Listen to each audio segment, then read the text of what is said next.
सर्दियों की वो ठंडी रात थी। दिल्ली की सड़कों पर कोहरा इतना था कि हाथ को हाथ नहीं सूझ रहा था।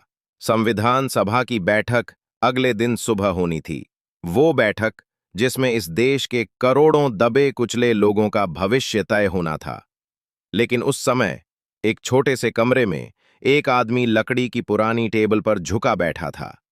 कमरे में न अंगीठी थी, न ही कोई मोटा कंबल, सिर्फ एक मध्यम पीली लाइट जिसकी रोशनी में उनके माथे पर पसीने की बूंदें चमक रही थीं। हाँ, सर्दी में भी पसीना, क्योंकि उनके सामने रखे कागज सिर्फ कागज नहीं थे, वो एक पूरे समाज की उम्मीद थे।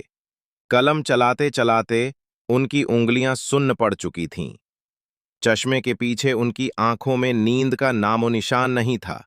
बाहर की ठंडी हवा खिड़की से अंदर घुसकर कागजों को उड़ाने की कोशिश कर रही थी, लेकिन वो उन्हें कसकर थामे बैठे थे, मानो किसी माँ ने अपने बच्चे को ठंड से बचाने के लिए सीने से चिपका रखा हो। उनके मन में एक ही आवाज गूंज रही थी, अगर मैं थक गया तो मेरी कौम की पीढ़ियां हमेशा के लिए हार जाएंगी। ये वही रात थी जब डॉक्टर भीमराव अंबेडकर ने अपने शरीर की परवाह किए बिना कांपते हाथों से उस संविधान के शब्द गढ़े जो आज भी हमारे अधिकारों की ढाल है। उन्हें पता था, ये सिर्फ कानून नहीं बल्कि सदियों से प्यासे होठों के लिए पानी की पहली बूंद है। सुबह की पहली किरणों के साथ उन्होंने कलम नीचे रखी।